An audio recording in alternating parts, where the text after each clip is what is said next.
Les maîtres du mystère.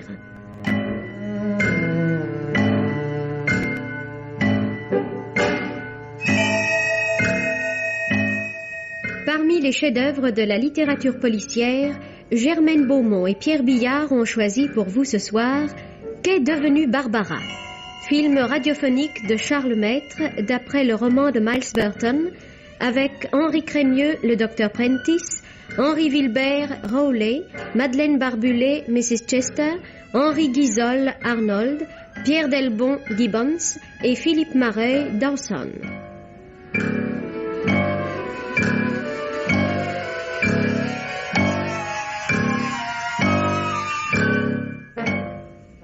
Chronique de Germaine Beaumont et Roger Régent, bruitage Jean Berriac, prise de son Jacques Boisse, opérateur Jean-Claude Lallemand, assistante Marie-Denise Vanda, réalisation Pierre Billard.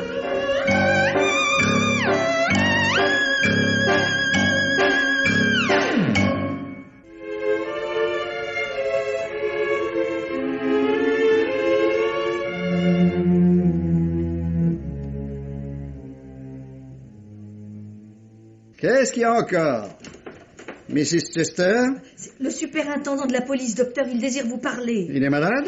Pas le moins du monde, docteur, et j'en suis navré pour vous. Ne vous excusez pas, je déteste les malades. C'est d'ailleurs pour cette raison que je m'efforce de les guérir au plus vite. Asseyez-vous. Dois-je apporter une autre tasse? À votre place, je m'en garderai bien. Le poison que vous baptisez café n'est pas une blague à faire à un policier. Oh, merci, Mrs. Chester, je ne prends jamais de café. Oh, c'est bon, je vous laisse. Brave femme pleine de qualité. Elle sait tout faire sauf la cuisine. L'ennui, c'est que je l'ai engagée comme cuisinière. Un cigare? Merci, non, je ne veux pas abuser de votre temps. Eh bien, alors je vous écoute. Que puis-je faire pour vous? Voilà. J'ai dans cette petite valise quelque chose que j'aimerais vous montrer. J'avais dans l'idée d'en parler d'abord à votre femme, mais Mrs. Chester me dit qu'elle est absente. Tout à fait exact, mon cher. J'ai grand plaisir à vous le confirmer. Qu'y a-t-il dans votre boîte à malice? Tout d'abord, ceci. Si je ne m'abuse, c'est un sac de dames. Et il ne vous rappelle rien? Attendez, j'ai beau ne pas prêter grande attention à ce genre d'accessoires, on dirait qu'il ressemble comme un frère au sac de ma femme, celui qu'elle ne sort que dans les grandes occasions. C'est lui. Ah ah! Et comment diable est-il en votre possession? Je vous le dirai dans un instant. Tenez, regardez encore ceci. Fichtre, mais c'est une bonne moitié du manteau de fourrure de ma femme. C'est vous qui jouez au petit Saint-Martin avec les vêtements des autres? Oh, certainement pas. Pourriez-vous me dire où se trouve actuellement Mrs. Prentice, docteur? Désolé, mon cher. Lorsque ma femme n'est pas ici, je ne me pose pas de questions. Je me contente de remercier la Providence. Et quand l'avez-vous vue pour la dernière fois? Attendez, je ne suis pas certain de l'avoir vue, mais j'ai dû me trouver à la même table qu'elle mardi à déjeuner. Oui, c'est bien ça, avant-hier midi. Et le soir, au dîner? J'étais invité à Hurling chez les Astley. Sans votre femme? Oh, mon cher Rowley, dans notre bonne ville de Bridgewater, peuplée de gens paisibles et sans malice, ma femme est parvenue à se brouiller avec tout le monde. Et sa langue de vipère a eu raison de nos amis les plus tenaces. Dieu merci, tous ne m'ont pas mis dans le même sac, c'est le cas des Astley, chez qui j'étais l'autre soir. À quelle heure êtes-vous parti pour Hurling? Voudriez-vous me dire à quoi riment toutes ces questions? Alors, dans un instant, si vous le permettez, j'aimerais que vous me répondiez d'abord à quelle heure êtes-vous parti? Aux environs de 8 heures. Et où se trouvait Mrs. Prentice à ce moment-là? Dans la maison, je crois, je m'en suis pas soucié. Et vous êtes rentré? Vers 1h du matin, tout semblait dormir, j'ai tiré les verrous, je suis monté me coucher. Ce n'est que le lendemain matin que j'ai constaté l'absence de ma femme. Mrs. Chester m'a dit alors qu'elle était sortie peu après moi, en déclarant qu'elle se rendait à Londres. J'ajoute pour votre gouverne que Mrs. Chester n'avait pas l'air d'y croire beaucoup. Pourquoi? Elle prétend qu'une femme ne part pas pour 24 heures ou plus, avec son sac à main et un parapluie pour seul bagage. Et vous? Moi, je suis capable de partir avec bien moins de ça. Non, je vous demande si vous croyez à ce voyage. Si vous pensez que Mrs. Prentice a pu se rendre à Londres chez des amis ou dans sa famille. Elle n'a pas plus d'amis à Londres qu'ici. Quant à sa famille, elle se compose d'un cousin qu'elle déteste et qui lui rend bien. Est-ce tout ce que vous désirez savoir sur ma charmante épouse? Pour le moment, oui. Mais je ne vous cache pas, docteur Prentice, que votre manque de curiosité me surprend passablement. Il ne vous est jamais venu à l'idée qu'elle pourrait avoir eu un accident? Non. Ma femme a des papiers d'identité. J'imagine qu'en cas d'accident, c'est... Ah, mais j'y pense. C'est peut-être pour ça que vous... Pas exactement, non. Néanmoins, je dois vous annoncer que le pire est à craindre. Car cette moitié de manteau a été retrouvée à Hurling, docteur, dans la nuit de mardi à mercredi et sur les tampons de la locomotive du train pour Londres. Non. Si. Et c'est tout? Comment c'est tout? Non, enfin, je veux dire, vous n'avez rien trouvé d'autre? Durant la journée d'hier, nous avons passé au crible la voie ferrée entre Bridgeworthy et Hurling. Rien. Nous avons recommencé aujourd'hui et ce matin, au creux d'une pile de vieilles traverses, nous avons trouvé le sac de Mrs. Prentice. Vous comprenez maintenant la raison de mes questions? Et j'espère que vous voudrez bien les prendre au sérieux. Ça, mon cher, je veux bien répondre à toutes les questions qu'il vous plaira de me poser, mais je me défends d'avoir manqué de sérieux jusqu'ici. Oui, à votre avis, que peut-on conclure à la suite de ces deux découvertes? Rien du tout. À moins que vous n'ayez découvert également des traces de sang sur votre locomotive. Aucune autre trace que cette partie de manteau. Et dans ce cas, je ne vois pas.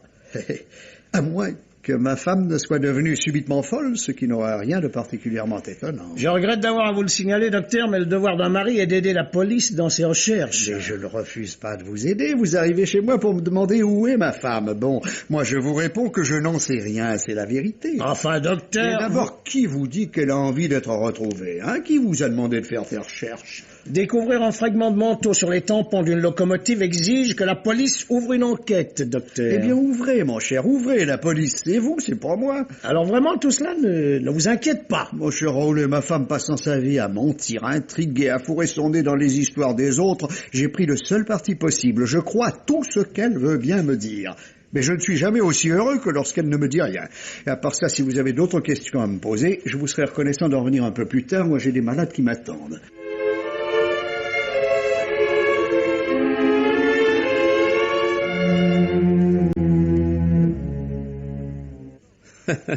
Décidément, mon cher Hawley, votre docteur me paraît être un fameux bougre. Je serais curieux de faire sa connaissance. Ceci dit, je suis un peu de son avis et votre appel à Scotland Yard me semble un peu précipité, non? Mon cher Arnold, je ne vous ai pas sollicité pour que vous vous payiez ma tête, mais pour que vous m'aidiez. Je suis persuadé que Barbara Prentice a été assassinée. Bigre, vous allez vite en besogne. Et pourrais-je savoir ce qui vous fait conclure aussi rapidement? Rapidement. Voilà 2 jours et 2 nuits que je me casse la tête sur cette charade. Eh bien, va pour la charade. Je vous écoute. Supposez que Barbara Prentice se soit suicidée ou qu'elle ait été happée accidentellement par le train. Il y aurait forcément des traces de sang et nous aurions retrouvé le corps. C'est assez probable, en effet. Donc, à mon avis, le coup du manteau sur la locomotive est une mise en scène. Idiote, alors. Nous y reviendrons. Voyons d'abord les autres possibilités. Un accident ici ou un suicide ailleurs, nous aurions également le corps. À moins qu'elle ne se soit jetée dans la rivière et que le Non, courant... vous oubliez le barrage. Il retient absolument tout et nous y avons fait des recherches, rien de ce côté-là. Bon. Admettons qu'il n'y ait eu ni suicide ni accident. Mais elle peut avoir un homme dans sa vie et être partie avec lui. C'est très courant et cela s'appelle une fugue. Impossible. Pourquoi?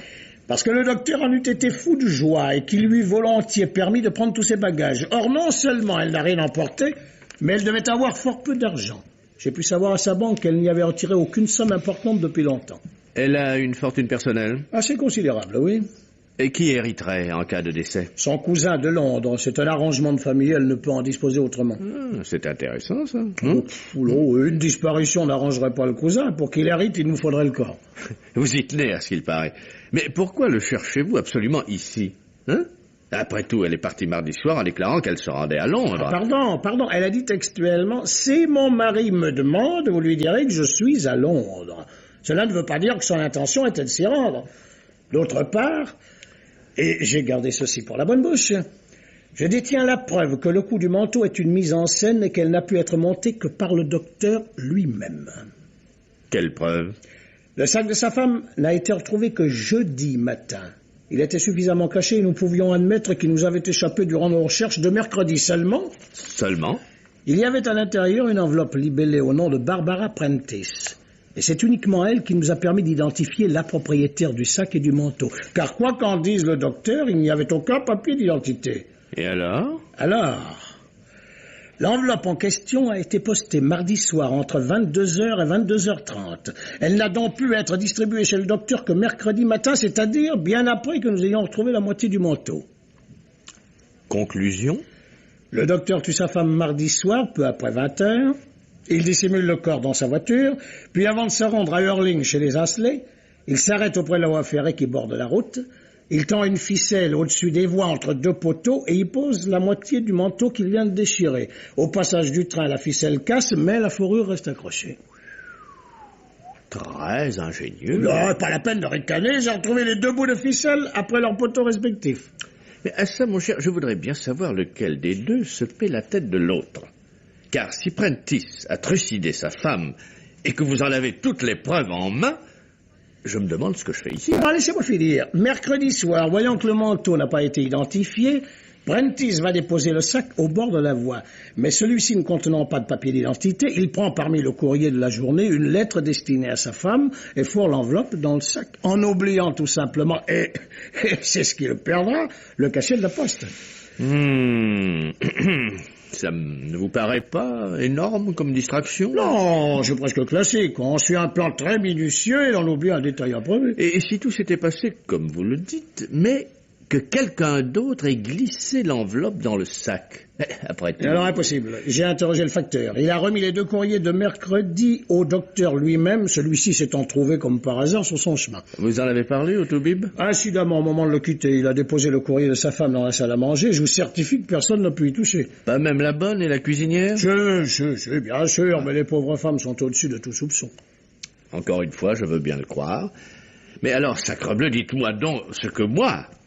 brillant sujet de Scotland Yard, je fais ici. Brillant. Oui, il me semble que c'est assez évident, non? Je tiens un crime, je tiens l'assassin. Et je n'ai pas de cadavre.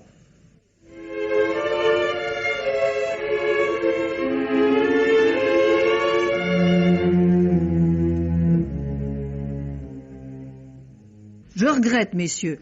Le docteur fait la tournée de ses malades. Je sais, Mrs. Chester, mais c'est à vous que nous désirons poser quelques questions. Pouvons-nous entrer? Si vous voulez. Mais je ne sais rien. Je vous l'ai déjà dit. Vous avez eu le loisir de réfléchir un peu et... Moi, j'ai autre chose à faire qu'à réfléchir sur des gens qui ne m'intéressent pas. Mais qui est ce monsieur? Inspecteur Arnold de New Scotland Yard. Mais ne le répétez pas, c'est un secret. Vous semblez de méchante humeur, Mrs. Chester. Serait-ce notre visite qui... C'est cet affreux bonhomme qui m'a rendu malade. Mais Dieu merci, je quitte la maison à la fin du mois et on pourrait bien m'offrir 1000 guinées que je ne resterai pas un jour de plus. Que s'est-il donc passé? Il se passe d'abord que je suis une femme respectable et que je n'aime pas les places où l'on est obligé de recourir à la police pour savoir ce qu'est devenue la maîtresse de maison. Ensuite, vous ne devinerez jamais ce qu'il a osé me dire. Nous ne devinerons pas, mais nous vous écoutons, Mrs. Chester. C'était tout de suite après le déjeuner. Il m'a soudain fixé de son regard de serpent et il m'a dit... Je sais où est passée ma femme, Mrs. Chester. Nous ne la reverrons jamais. Comme je restais devant lui, la bouche ouverte, il a ajouté... Vous l'avez tuée et découpée en roast-beef. Il n'y a que la chair humaine pour être aussi indigeste que celle que je mange depuis 3 jours. Non, je comprends que vous soyez offensé, Mrs. Chester. Le docteur va quelquefois un peu loin dans ses plaisanteries. Il y a des plaisanteries qui sont toutes proches de la vérité. Et je ne serais pas étonné qu'il en sache beaucoup plus long qu'il ne veut bien le dire. Qu'est-ce qui vous fait penser cela? Rien de précis. Tout ce que je sais, c'est qu'il serait bien content d'être débarrassé de sa femme et qu'il ne serait sans doute pas long à la remplacer. Tiens, une aventure? Je ne pense pas que la fille de Laura s'y prêterait, monsieur, bien qu'elle approche de la 30aine. Mais le docteur est tout le temps fourré à Hurling et les gens ne se gênent pas pour parler. Est-ce que Mrs. Prentice est au courant? Elle passe son temps à espionner tout le monde. Il serait bien étonnant qu'elle ne sache rien. Vous a-t-elle dit quelque chose à ce sujet? Elle n'est pas femme à se confier à sa cuisinière. C'est à peine si elle daigne me dire ce que je dois faire, alors. Ouais. En somme, elle n'est guère plus appréciée dans sa propre maison que dans le reste de la ville. Mais dites-moi, Mrs. Chester, est-il exact qu'elle ne soit plus reçue nulle part? Très exact. Sauf en ce qui concerne Lilybank, où elle va presque tous les jours. Lilybank? La propriété de la vieille Mrs. Hellingford. Elle y est comme chez elle. On dit que ces racontars amusent la vieille dame. Sans doute qu'à son âge, elle n'a plus à les craindre pour elle-même. J'ignorais ce détail, vous ne m'en aviez rien dit l'autre jour. Vous ne me l'aviez pas demandé. D'ailleurs, le renseignement ne vous servira pas. Mrs. Hellingford est partie mercredi matin pour la France. Oui, elle passe toujours une partie de l'hiver dans le Midi, alors... Elle est partie seule? Avec Emma, sa demoiselle de compagnie. Donc la propriété est fermée? Probable. À moins que le neveu ne soit pas encore parti. Le neveu? Oui, un jeune fainéant qui se prend pour un artiste. Ça a plus de 30 ans et ça vit encore au crochet de sa tante. Un peintre, un écrivain? Oh, mieux que ça, un sculpteur. Il a mis à sac tout le rez-de-chaussée de la maison pour installer ce qu'il appelle son atelier. Et rien qu'avec les blocs de marbre qu'il y fait entrer, on construirait un pavillon. N'est-ce pas un grand garçon assez beau et à la chevelure un peu folle? Oh, tout à fait folle, monsieur. Mais ce n'est pas quant à moi ce que j'appelle un beau garçon. Non. Ouais. Sans doute est-il un peu moderne pour vous. Est-ce que Mrs. Prentice le connaît? Oh, oui, bien sûr. Même que si j'étais aussi mauvaise langue qu'elle, je pourrais dire qu'à son goût, il n'est sûrement pas trop moderne. Ah, la femme du docteur aime la jeunesse. Oh, pas la jeunesse en général, monsieur. Des jeunes gens seulement. Très bien, Mrs. Chester, je vous remercie. Vous m'avez bien dit, n'est-ce pas, que mardi dernier, Mrs. Prentice était sortie aussitôt après son mari? Oui. Il me semblait même attendre que son départ. Mais pourquoi serait-elle cachée? Je croyais que le docteur ne lui posait jamais de questions. C'est-à-dire qu'elle s'était mise sur son 31. Or, chaque fois qu'elle s'habille un peu, son mari fait la même plaisanterie. Si vous avez un galant, ne vous gênez surtout pas, j'accepte le divorce et je prends tous les torts à ma charge. Oui, enfin, ce n'est pas très aimable, mais c'est bien dans la manière du docteur. Eh bien, nous vous remercions, Mrs. Chester.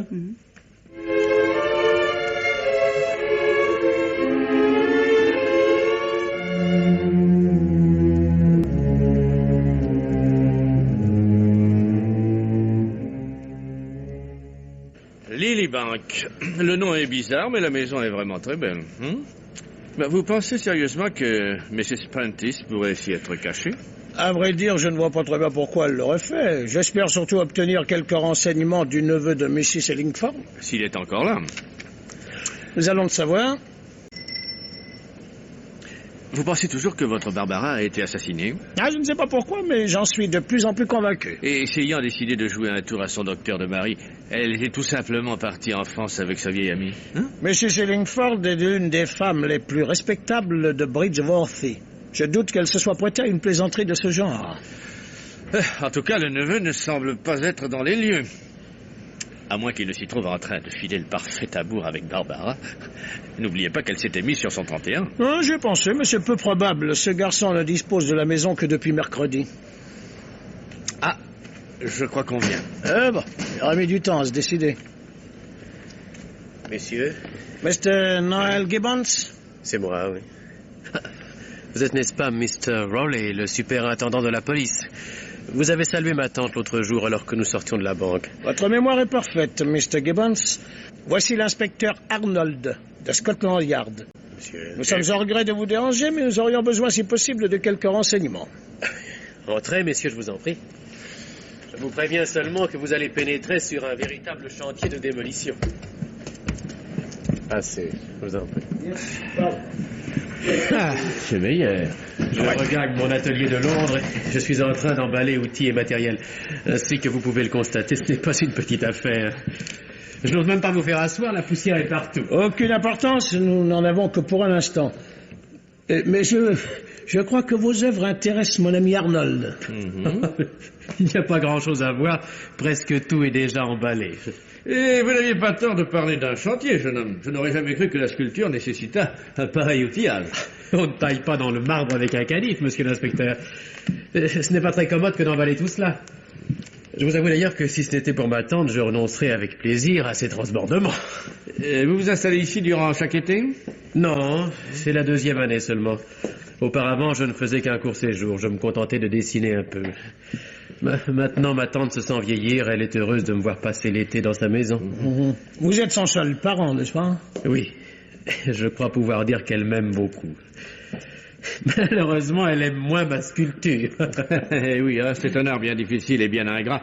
Peu de gens savent encore l'apprécier. Ouais, cela vient peut-être de ce que les appartements d'aujourd'hui ne laissent guère de place pour les statues. Vous avez raison, Mr. Rowley. La vraie sculpture n'est pas un art de salon. Cela dit, ma tante serait tout aussi réfractaire au violon ou à la miniature. Elle considère que la pratique d'un art ne saurait représenter une occupation sérieuse. Mais je vous demande pardon, messieurs, je ne pense pas que vous enquêtiez sur les difficultés de la jeune sculpture. Non, nos préoccupations sont effectivement plus terre à terre, Mr. Gibbons. Peut-être le savez-vous déjà, Mrs. Prentice a disparu. Disparu? Mais Elle était ici mardi dernier pour faire ses adieux à ma tante. Vous l'avez vue? Un peu malgré moi, oui. Je m'étais enfermé, bien décidé à travailler, mais ma tante m'a fait appeler pour le thé. Comme elle était à la veille de son départ, je n'ai pas pu refuser. Comment était Mrs. Prentice? Comme d'habitude, très volubile et affreusement cancanière. Votre tante et elle sont très liées, n'est-ce pas? Ma tante prétend que Barbara Prentice vote à elle seule tous les journaux et la télévision réunis. Je vois. Et naturellement, vous n'avez pas revu Mrs. Prentice depuis? Non. Pourquoi cette hésitation? Mais je ne voudrais pas vous induire en erreur, mais j'ai cru l'apercevoir dans la soirée de ce même mardi, peu après 8 heures. Ma tante m'avait demandé de jeter 2 lettres dans la boîte qui est au coin de la rue. Je l'ai fait, et j'allais rentrer dans la maison lorsque je vis arriver Mrs. Prentice. Je pensais qu'elle venait voir ma tante, je l'attendais. Mais elle passa très vite, sans même me jeter un coup d'œil. J'en fus passablement surpris. C'est pourquoi je me demande encore si je ne me suis pas trompé. Dans quelle direction allait-elle? Du côté de la gare. Bon, attendez. Est-ce que pour aller de chez le docteur à la gare, le plus court chemin passe par votre rue? Oui, n'est-ce pas? Oui, certainement. En tous les cas, cela correspond à son heure de départ. Comment était-elle habillée? Bon, je n'ai guère pu voir que son manteau de fourrure. Parapluie? Pas ouvert, en tout cas. La pluie menaçait, mais elle n'a commencé que plus tard. Ouais.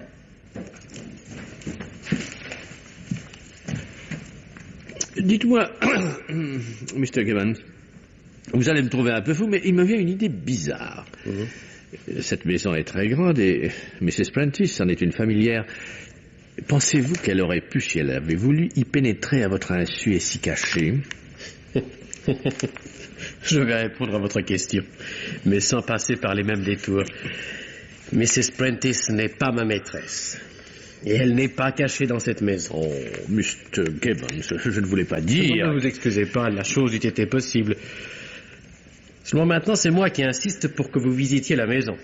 La porte qui est au fond du couloir vous mènera au jardin et dans le hangar à bateau. Quant aux pièces du premier étage, vous n'en trouverez aucune fermée à clé. Merci, Mr. Gibbons. Et puisque vous le permettez, je vais m'assurer que mon idée est bien la plus stupide qui soit.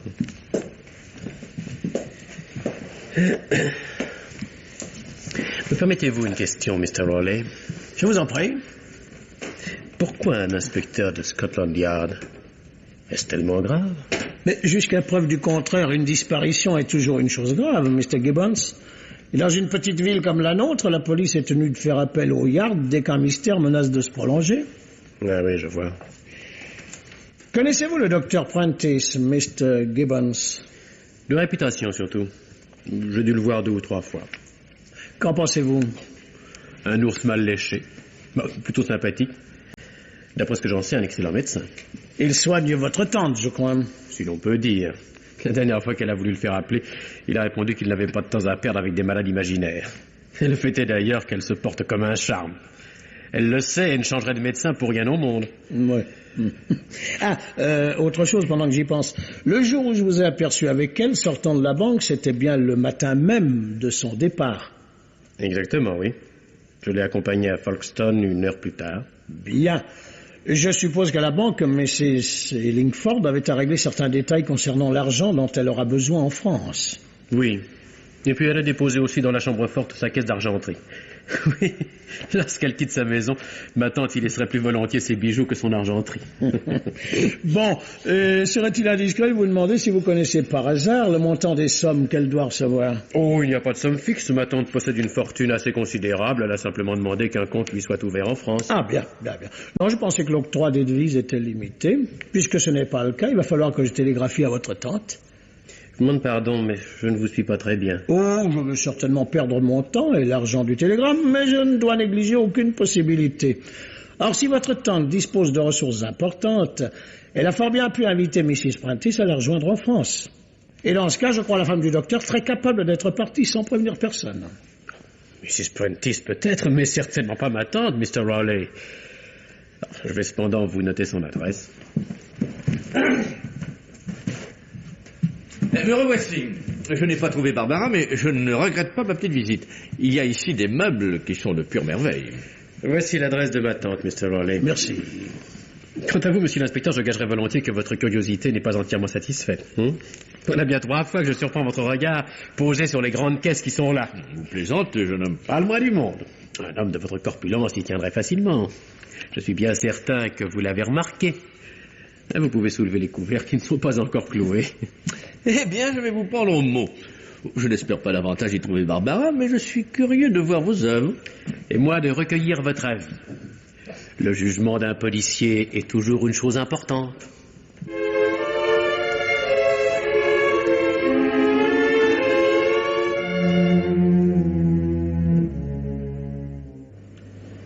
Eh bien, votre sculpteur m'a joliment mis en boîte avec ses caisses. J'avoue qu'à sa place, j'en aurais fait autant. Que diriez-vous d'une tasse de thé? Alors, un peu plus tard, il faut d'abord que nous passions au commissariat. Vous venez de l'appeler, votre commissariat. Justement, ils viennent d'arrêter le fils de Hilaire Dawson, complètement ivre au volant de sa voiture. Ce jeune imbécile a foncé tout droit sur une pauvre femme qui traversait la rue. Heureusement, elle n'est que légèrement blessée. Ah, parce que vous vous occupez aussi des pochards. Hilaire Dawson est l'homme le plus influent de la région. Malheureusement, il a élevé son fils d'une façon déplorable et il lui passe tous ses caprices. Le gosse en profite et nous donne souvent du fil à retordre. Très intéressant. Pour cette fois, certainement plus que vous ne pensez. Ce sacré gosse a déclaré avoir foncé sur la femme parce qu'il l'avait prise pour Barbara Prentice.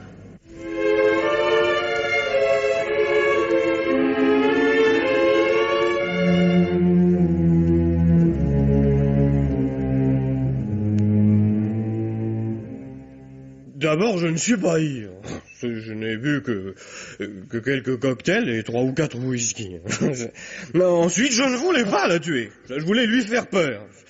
Je suis désolé de m'être trompé sur la personne, mais mon père la dédommagera. Pourquoi vouliez-vous faire peur à Mrs. Prentice? Parce que c'est une enragée vipère. D'ailleurs, c'est vous qui avez raison, ça doit être un peu ivre.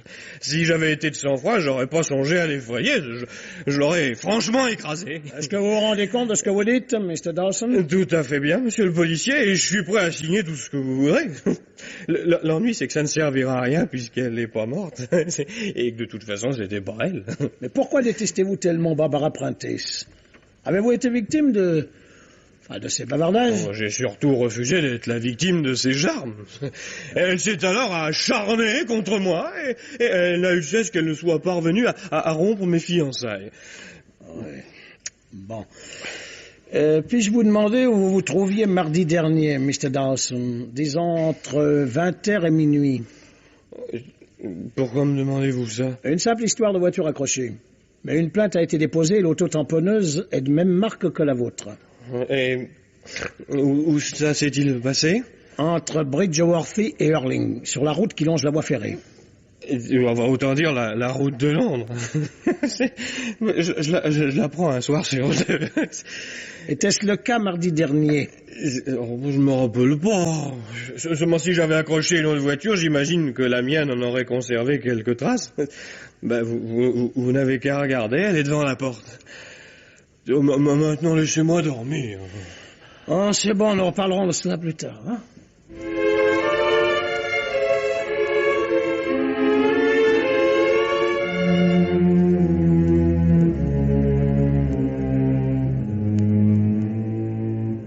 Désolé de vous déranger à nouveau, docteur, c'est encore moi. C'était rien. Mais vous m'avez fait peur. J'ai cru que vous me rameniez ma femme. Je crains que l'heure des plaisanteries ne soit passée, docteur. Nous sommes vendredi et votre femme a disparu depuis mardi. Oh, disparu, qu'est-ce que ça veut dire? Tout simplement que vous avez interrogé 15 ou 20 personnes qui ne l'ont pas vue. C'est un peu court pour affirmer qu'elle s'est désintégrée. Personne ne l'a vue à la gare et elle n'a pas loué de voiture. Donc si elle est partie à pied, c'est qu'elle n'allait pas très loin et probablement vers un rendez-vous. Je ne vous le fais pas dire, mon cher. Et celui ou celle qui l'attendait était peut-être motorisé.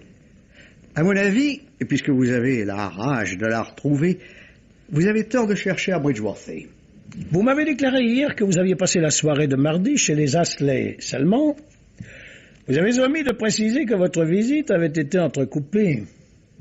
Vous êtes sorti sur le coup de 10 heures et vous n'êtes revenu qu'une demi-heure plus tard.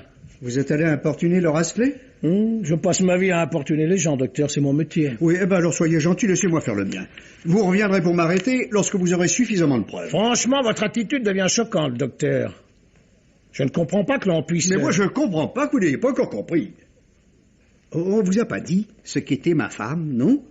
On ne vous a pas chuchoté que son ours de mari ne lui suffisant pas, elle se donnait beaucoup de mal pour lui trouver des suppléants? Et elle a filé avec un imbécile, et voilà tout. Et quand je dis un imbécile, je suis très au-dessous de la vérité. Parce que pour enlever une femme comme la mienne, il faut être anormal de naissance. Oui, je sais. Moi, je l'ai épousée. Seulement il y a 15 ans de ça. Elle en avait 18. Sa merveilleuse nature n'était pas encore éclose.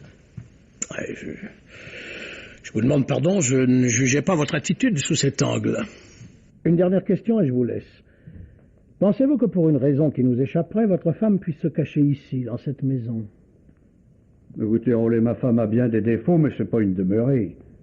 Or, j'ai beau ne pas manquer d'imagination, je vois vraiment pas pour quelle raison. N'ayant rien à craindre de personne, elle se cacherait sous son propre toit. Maintenant, si vous pensez que je l'ai tuée, que son corps est ici, libre à vous de chercher. Je vous donne toute liberté pour retourner cette maison de la cave au grenier. Et je n'exige même pas que vous ayez un mandat. Non, tout ce que je vous demande, c'est de me laisser cette pièce pour travailler, parce que, soit dit sans vous offenser, vous commencez à être aussi encore moins que ma femme.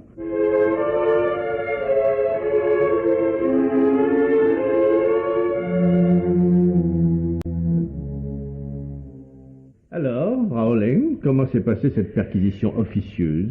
Quasi officiellement, mon cher, le mandat m'y est pas. Mais j'ai bien regretté que vous ne fussiez pas là. Ce diable d'homme me déroute complètement. Bredouille? Oh non, pas du tout. C'est même ce qui m'embarrasse. Décidément, vous n'êtes jamais content. Non, écoutez-moi, c'est sérieux. Ce sacré Toubib était presque parvenu à me faire croire à son innocence. Là-dessus, par acquis de conscience, je fouille la maison. Et qu'est-ce que je trouve? La preuve de sa culpabilité. Tiens. Tenez, voyez vous-même. Mais c'est un parapluie de dame, ça. Assez joli, d'ailleurs. C'est celui qu'avait emporté Barbara Prentice mardi soir. Mrs. Chester l'a formellement reconnu. Et vous l'avez retrouvé dans la maison? Mieux que cela, mon cher, dans la voiture du docteur, cachée sous le siège arrière. Diable. La seule chose qu'il nous reste à faire, c'est de retrouver le cadavre. Malheureusement, je commence à craindre que nous n'y parvenions jamais. Pourquoi? Parce que le Toubib n'est pas un imbécile et qu'il a eu 3 jours pour le faire disparaître. Vous savez, lorsqu'il s'agit de se débarrasser d'une chose aussi encombrante qu'un corps humain, ce n'est pas un grand délai. Et je ne pense pas que le fait d'être médecin facilite beaucoup la chose. Enfin, sapristi, mais qu'est-ce que vous avez à prendre toujours sa défense? Vous ne le connaissez même pas. Erreur, mon cher. Je ne l'ai jamais vu, mais je crois le connaître assez bien. Ah, excusez-moi. Oui, j'oubliais Scotland Yard. Nous autres, à la campagne, nous en sommes encore à voir les gens avant de les juger. Écoutez, mon cher Raoul, vous venez de préciser vous-même que le docteur n'est pas un imbécile. Pensez-vous sérieusement, s'il avait tué sa femme, qu'il afficherait constamment ce plaisir de se retrouver seul? Moi, je ne dis pas qu'il devrait nous inonder de ses larmes. Tout le monde sait que le couple ne s'entendait pas. Mais il serait tout de même assez malin pour adopter une attitude un peu plus digne. Vous ne le croyez pas? Bon, à moins qu'il ne s'attende précisément à un raisonnement de ce genre et que ces plaisanteries soient destinées à nous donner le change. Sans vouloir vous offenser, votre psychologie ne fera pas disparaître les preuves bien solides que j'ai en main. Prenez garde, mon cher. Vos fameuses preuves pourraient bien prouver tout autre chose que ce à quoi vous vous attendez. Ce qui veut dire? Pendant votre absence, j'ai repris chaque pièce du dossier. Il y en a d'ailleurs pas beaucoup, mais en y regardant de très près, l'une d'elles m'a tout de même appris que le docteur Prentice était probablement innocent. Tiens. Oui. Et pour cette fois, je vous jure que la psychologie n'a rien à voir dans ma découverte. Qu'est-ce que c'est que cette histoire? Je ne puis vous montrer l'objet, je l'ai déjà envoyé par express au laboratoire du Yard. Mais je peux vous dire qu'il s'agit de la fameuse enveloppe retrouvée dans le sac de Mrs. Prentice. Enveloppe qui, selon vous, n'a pu être distribuée chez le docteur que mercredi matin. Et alors, vous n'allez pas me dire que le cachet de la poste a été falsifié? Non, c'est sans doute beaucoup plus simple. Et selon toute probabilité, la dite enveloppe n'a jamais pénétré au domicile des Prentice. Car en y regardant à la loupe, j'y ai trouvé de très légères traces de gommage. De gommage? C'est un très vieux truc et pourtant, je n'y ai pas songé tout de suite. Supposez que Barbara Prentice ait été assassinée et que le meurtrier ait décidé de faire porter les soupçons sur le mari. Il dépouille la victime de son manteau, de son sac et de son parapluie. Il s'arrange pour que le manteau soit retrouvé le soir même de la disparition et il conserve le sac et le parapluie. Le lendemain, il reçoit la lettre, ou même simplement l'enveloppe, qu'il a postée lui-même la veille. Il efface sa propre adresse écrite très légèrement au crayon. Il glisse l'enveloppe dans sa machine à écrire et il n'a plus qu'à taper l'adresse de Mrs. Prentice. Après quoi, il fourre l'enveloppe dans le sac et le sac au milieu d'une pile de traverse près de la voie ferrée. Lorsque vous découvrez le tout, Vous ne manquez pas de relever la date de la poste et vous en concluez forcément qu'en l'absence de Barbara, son mari est le seul qui ait pu posséder cette enveloppe. C'est assez simple, mais c'est tout de même astucieux. Ben, vous voulez dire que c'est diabolique, oui? À condition que vous ayez raison. Vous n'êtes pas convaincu? Convaincu? C'est bien bon. Alors vous trouvez que je ne sais quelle trace sur une enveloppe, vous partez de là pour construire une histoire à bracadabrante et vous venez m'écraser de votre supériorité? Mais libre à vous de vous prendre pour Sherlock Holmes, mais je ne suis pas le docteur Watson. Eh bien, attendons demain. Je pense que d'ici là, j'aurai la réponse des laboratoires. Bon, parce qu'en plus, vous espérez que vos alchimistes vont ressusciter cette adresse écrite légèrement au crayon. Mon cher, ils ont souvent réussi mieux que ça. Et mon parapluie, alors? C'est encore une machination? C'est facile. Convenez-en. La voiture du docteur stationne un peu partout, de jour comme de nuit. C'est un jeu d'enfant que d'ouvrir la porte et de glisser le parapluie sous le siège. Mais qui? Alors, qui? Dites-le moi, puisque vous êtes si malin. Ça, c'est une autre histoire. Je ne fais que vous exposer une théorie et, sans vouloir vous écraser de ma supériorité, je crois qu'elle vaut bien la vôtre. Ouais, en somme, nous ne pouvons rien faire jusqu'à demain. Et les affaires courantes, alors? Il y a un très charmant clochard qui vous attend à côté. Un clochard? Oui. Il a pêché une cafetière au barrage de la rivière et il attend pour savoir s'il y a une récompense.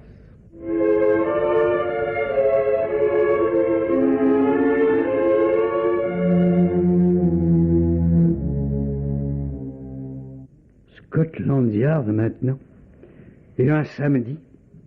Je ne croyais pas que la chose fût possible, mais vous finirez par me faire souhaiter le retour de ma femme. À vrai dire, Dr. Prentice, j'ai bien quelques questions à vous poser, mais je désirais surtout vous connaître.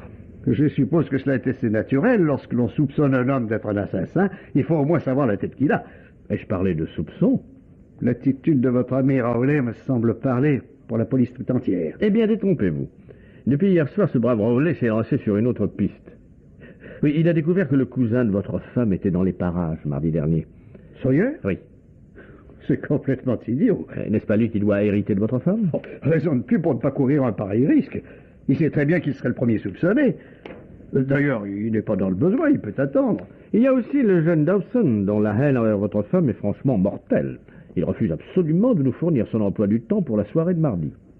Je ne crois pas que les haines mortelles, comme vous dites, fassent beaucoup de victimes, monsieur l'inspecteur. Je pourrais vous citer 20 personnes qui haïssent ma femme, mais dont aucune n'accepterait le risque que comporte un crime. Vous avez parfaitement raison, docteur. Cependant, il reste toujours l'exception. Et ceci m'amène à une question que je voulais vous poser. Est-ce que vous pensez en avoir, vous, des ennemis mortels? Autant que je puisse en juger, non. Pourquoi? Parce que j'ai l'impression très nette que dans cette histoire, quelqu'un cherche à vous compromettre, en faisant disparaître votre femme et puis en essayant de vous faire accuser. Eh bien, je suppose qu'il pourrait s'agir de ma femme elle-même. À moins que ce ne soit un dernier tour de cette sacrée Mrs. Chester. Je parle sérieusement, docteur. Rowley ne vous l'a pas dit, mais il a retrouvé le parapluie de votre femme sous le siège de votre voiture. Quoi? Oui, celui qu'elle avait emporté mardi soir en quittant cette maison. Vous en êtes sûr? Eh oui. Et comment pouvez-vous savoir qu'il s'agit du même parapluie? Mrs. Chester est formelle, c'est bien celui-là. Vous commencez à m'inquiéter, monsieur l'inspecteur. Jusqu'à présent, j'étais vraiment persuadé que ma femme avait fait une fugue, qu'elle reparaîtrait un jour ou l'autre. Seulement, si cette histoire de parapluie est exacte, ma supposition ne tient plus. Est-ce à dire qu'une disparition non volontaire vous affligerait? Écoutez, monsieur l'inspecteur, je n'aime pas ma femme, je lui en veux de s'être toujours refusée au divorce. 2 ou 3 fois, je peux même vous l'avouer, il m'est arrivé de songer à un veuvage possible. Mais de là à souhaiter sérieusement sa mort, il y a un pas que je n'ai jamais franchi. D'ailleurs, vous aurez beau dire, je ne parviens pas à croire qu'elle puisse être morte. J'ai bien peur que vous n'y soyez bientôt obligé, docteur. À moins que je ne me trompe grossièrement, nous allons faire prochainement une découverte macabre. Vous voulez dire que Barbara aurait vraiment été assassinée? Je le pense, oui. Et vous connaissez l'assassin? Oui. Je n'attends plus pour agir qu'une simple confirmation. Un coup de téléphone de Londres.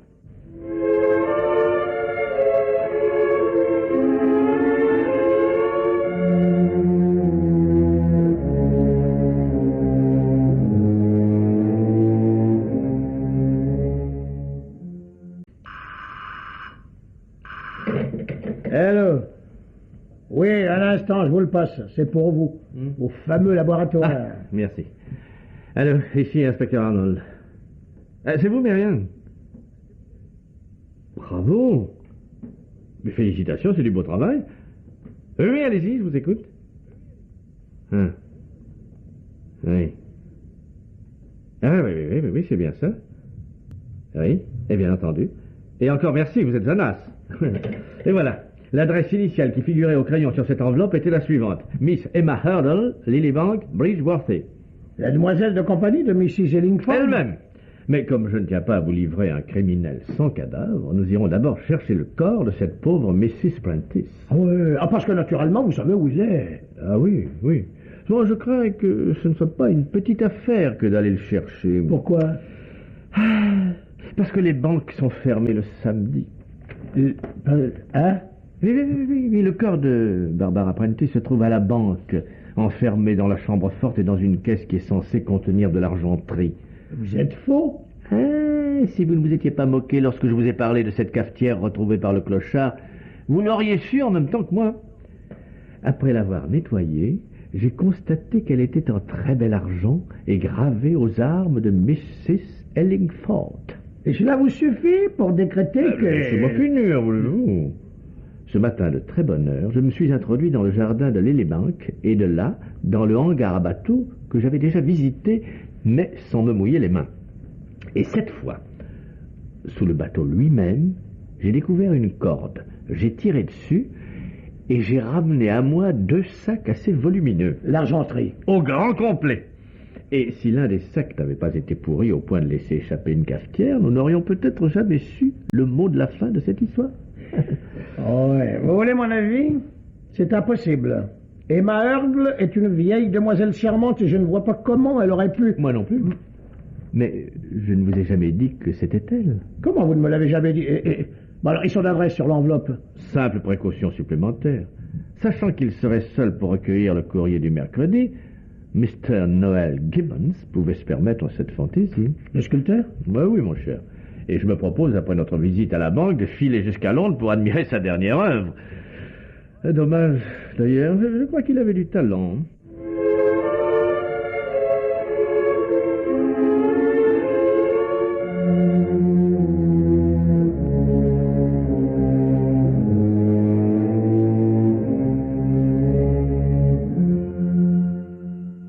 Bien joué, monsieur l'inspecteur. Décidément, le Yard est un rude adversaire. Même sans les révélations de l'enveloppe, vous étiez perdu. En crevant l'un des sacs qui contenait l'argenterie, le hasard se liguait contre vous. Et puis le corps déposé à la banque. C'était astucieux. La double caisse en zinc permettait un séjour illimité. Mais n'empêche qu'il aurait bien fallu que vous la retiriez un jour. Ma tante ne devait rentrer qu'au printemps. À ce moment-là, l'affaire eût été déjà bien oubliée. Rien de plus facile que de remettre l'argenterie en place et de transporter la caisse ailleurs. Mais pourquoi? Pourquoi l'avez-vous tué? C'est la seule chose qu'il me reste à savoir. Le drame le plus banal. Une scène de jalousie. Un instant de fureur, de rage forcenée. Et voilà. Je ne vous crois pas, Gibbons. Je mettrai ma main au feu que vous n'avez jamais été l'amant de Barbara Prentice. Hein? Comme vous voudrez. Je trouverai bien sans vous. Et si je vous demandais de ne pas chercher? Que vous importe un mobile ou un autre, puisque je vais payer? La justice doit être informée entièrement, Mr. Gibbons. Même si la seule différence doit être de faire beaucoup de mal à une vieille dame? Vous parlez de votre tante, j'imagine. Est-ce pour lui cacher quelque chose que vous avez tué Mrs. Prentice? Oui. Me promettez-vous, si je vous dis la vérité, de garder le secret? Je ne puis rien vous promettre. Mais si je peux éviter une peine supplémentaire et inutile, je le ferai. Très bien. Je vous fais confiance. D'ailleurs, je n'ai pas le choix, n'est-ce pas? Vous finiriez quand même par tout découvrir. J'étais orphelin lorsque ma tante m'a recueilli. Elle a été très bonne. Sa générosité est sans limite. Et j'ai pour elle une immense affection. Peu avant la fin de mes études, le moment est venu de choisir une carrière. Je voulais depuis longtemps devenir sculpteur. Mais ma tante, très autoritaire sur ce chapitre, avait décidé que j'entrerais dans l'armée. Je finis d'accepter, mais je fis en sorte de rater mon examen d'entrée à l'école des cadets. Je ne sais si ma tante fut vraiment dupe. De toute façon, elle fut très déçue. Elle se résigna à me laisser suivre ma voie, mais en m'imposant de réussir par mes propres moyens. De toute ma vie, me déclara-t-elle, je ne te remettrai pas un penny. Pourtant, vous vous êtes réconciliés. Oh, mais nous ne fûmes jamais brouillés. Son affection restait entière, sa maison m'était ouverte autant que je le désirais. C'est sa bourse qui était fermée. Vous aviez des revenus personnels? Oui, une petite rente, souvenir de mon père. À peine de quoi manger. Or, il faut des années pour un sculpteur avant de songer à se faire connaître, et les dépenses à faire sont incroyables. Pour pouvoir louer un atelier, pour acheter le plâtre, la pierre, le marbre qui m'était nécessaire, j'ai fait tous les métiers et travaillé comme un enragé. Pendant plus de 8 ans, je me suis accroché de justesse, mais enfin, il y a 2 ans, mon travail a commencé à porter ses fruits. J'ai pu entrevoir un début de consécration. Hélas, à chaque échelon que vous grimpez, les frais augmentent. Il faut sortir, voir des gens, ne pas regarder à la dépense pour sa publicité, et surtout ne pas montrer que l'on a besoin de gagner sa vie. J'ai essayé d'expliquer tout cela à ma tante, mais elle est restée inflexible, pas un penny. Depuis plusieurs années, faisant de fréquents séjours à Lily Bank, c'est moi qui m'occupais de ses affaires et tenais tous ses comptes. Elle avait une telle horreur de la paperasserie qu'elle me faisait même remplir ses chèques. Je suppose que vous devinez la suite. Oui. J'étais son seul héritier. Je me disais que je prélevais simplement quelques avances sur ce qui m'appartiendrait un jour. Au reste, je n'étais pas gourmand. Je ne m'octroyais que le minimum indispensable. Et Barbara Prentice vous a découvert? Un jour du mois dernier, alors que j'ajoutais un 0 à une facture de 5 livres, le rire de Barbara a soudain jailli par-dessus mon épaule. « Je vous savais du talent, mon cher, mais pas celui-là !» Depuis des mois, je repoussais ses avances. Et nos relations étaient tendues. Elle n'en dit pas plus long ce jour-là. Mais le lendemain, ce fut un véritable ultimatum. Je gagnais un peu de temps, mais elle me jura qu'elle préviendrait ma tante le matin de son départ. Je savais qu'elle le ferait. Je lui donnai finalement rendez-vous pour le mardi, veille de ce départ, lui parlant d'une auberge agréable que je connaissais. Et voilà pourquoi elle partit de chez elle en déclarant qu'elle ne rentrerait pas. Vous savez la suite. Aucun crime n'est excusable, Mr. Gibbons, mais il en est que l'on peut comprendre. Par contre, ce que je trouve d'incompréhensible et d'abominable dans le vôtre, c'est que vous ayez tenté de faire accuser un autre à votre place. Mais il me fallait détourner l'attention. Le docteur ne pouvait pas être condamné puisque vous n'auriez jamais retrouvé le corps. C'est vrai. Faute de preuves, il serait devenu un assassin en liberté. Mais pour quelqu'un qui a tué afin de sauver sa réputation, vous faites bon marché de celle des autres. Vous avez raison, monsieur l'inspecteur. Je suis un pauvre type. Cependant, si j'ai parlé, ce n'est pas pour vous apitoyer, ni pour que vous me trouviez des excuses. Ma tante n'a plus que quelques années devant elle. Et mon crime va déjà lui porter un coup terrible. Si, en plus, elle apprend que sa confiance était trahie, il ne restera plus rien. C'est entendu, Gibbons. Elle ne saura rien. Encore une fois, je n'excuse pas votre crime, mais vous n'aviez peut-être pas mérité de rencontrer Barbara.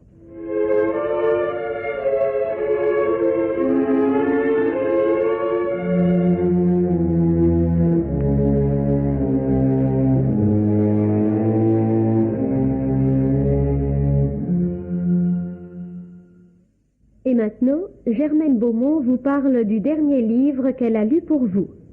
Je n'avais jusqu'ici rien lu de Guy Faux. Le roman intitulé Les témoins superflus, publié par Le Masque, pourrait donc être une œuvre de début, auquel cas je ne saurais trop conseiller à l'auteur de persévérer dans un genre pour lequel il a manifestement des dons. Ils sont même nombreux. Le point de départ du livre est excellent, il est de plus original, ce qui finit par être rare.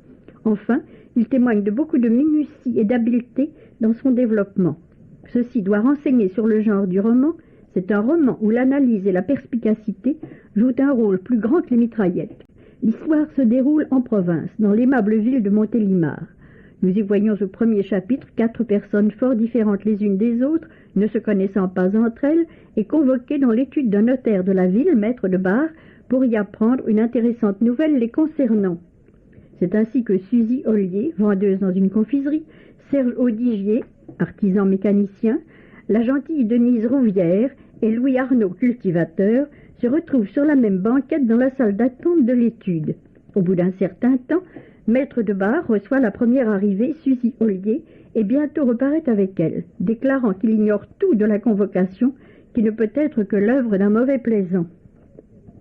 L'affaire se solderait donc par un coup d'épée dans l'eau si l'on ne trouvait le lendemain matin assassiné dans une pièce contiguë à l'étude, maître de bar qui, contrairement à ses habitudes, n'était pas rentré à son domicile la veille.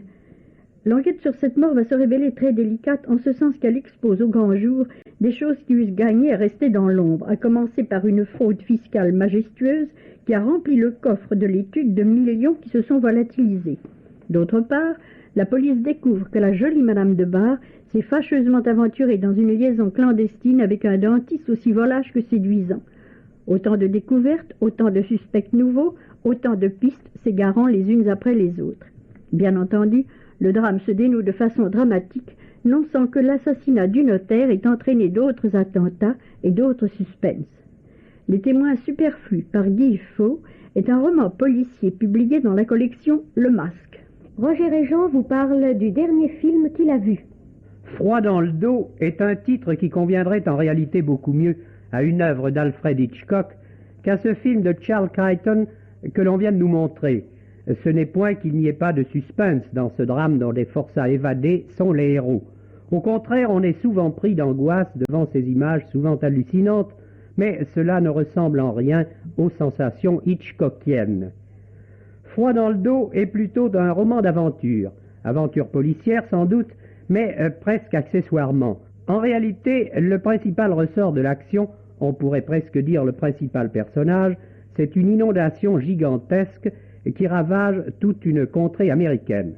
À la faveur de cette catastrophe, si l'on peut dire, 2 forçats se sont évadés du pénitencier engloutis sous les eaux.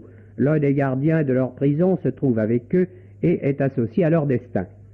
Que Donovan, l'un des 2 bagnards, sauve une jeune fille en perdition sur le toit de sa maison emportée par le torrent, que ce même Donovan, qui fut injustement condamné pour un meurtre qu'il n'a pas commis, n'ait qu'un but, retrouver le véritable assassin et l'envoyer au bagne à sa place, que la jeune fille sauvée des eaux devienne amoureuse de Donovan, que celui-ci empêche son ancien compagnon de cellule devenu fou de tuer le gardien de la prison. En vérité, tout cela est d'une importance relative et, disons-le, pas d'un intérêt bouleversant. Mais en revanche, et c'est ce qui domine tout dans ce film, le metteur en scène Charles Crichton a su tirer un parti remarquable de l'inondation qu'il a filmée. Rarement on avait vu un phénomène de la nature, fût-ce un tremblement de terre, un raz-de-marée, un incendie ou une éruption volcanique, s'intégrer à ce point à une histoire imaginée par un scénariste. Dans Froid dans le dos, l'inondation joue un rôle capital et la grande habileté de Charles Crichton est d'avoir su, si l'on peut dire, faire jouer ces eaux déchaînées et qui dévastent tout sur leur passage. À côté d'un acteur de cette envergure, les comédiens passent au deuxième plan. Pourtant, Howard Keel et Anne Heywood ont du talent. Mais comment pourraient-ils peser lourd en face de millions et de millions de mètres cubes d'eau qui balayent sur leur passage les maisons, les forêts et des villes entières?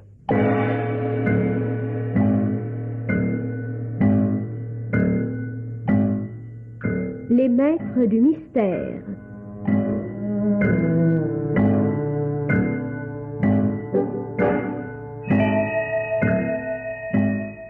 Parmi les chefs-d'œuvre de la littérature policière, Germaine Beaumont et Pierre Billard ont choisi pour vous ce soir Qu'est devenue Barbara, film radiophonique de Charles Maître d'après le roman de Miles Burton, avec Henri Crémieux, le docteur Prentice, Henri Wilbert, Rowley, Madeleine Barbulé, Mrs. Chester, Henri Guizol, Arnold, Pierre Delbon, Gibbons et Philippe Mareuil, Dawson.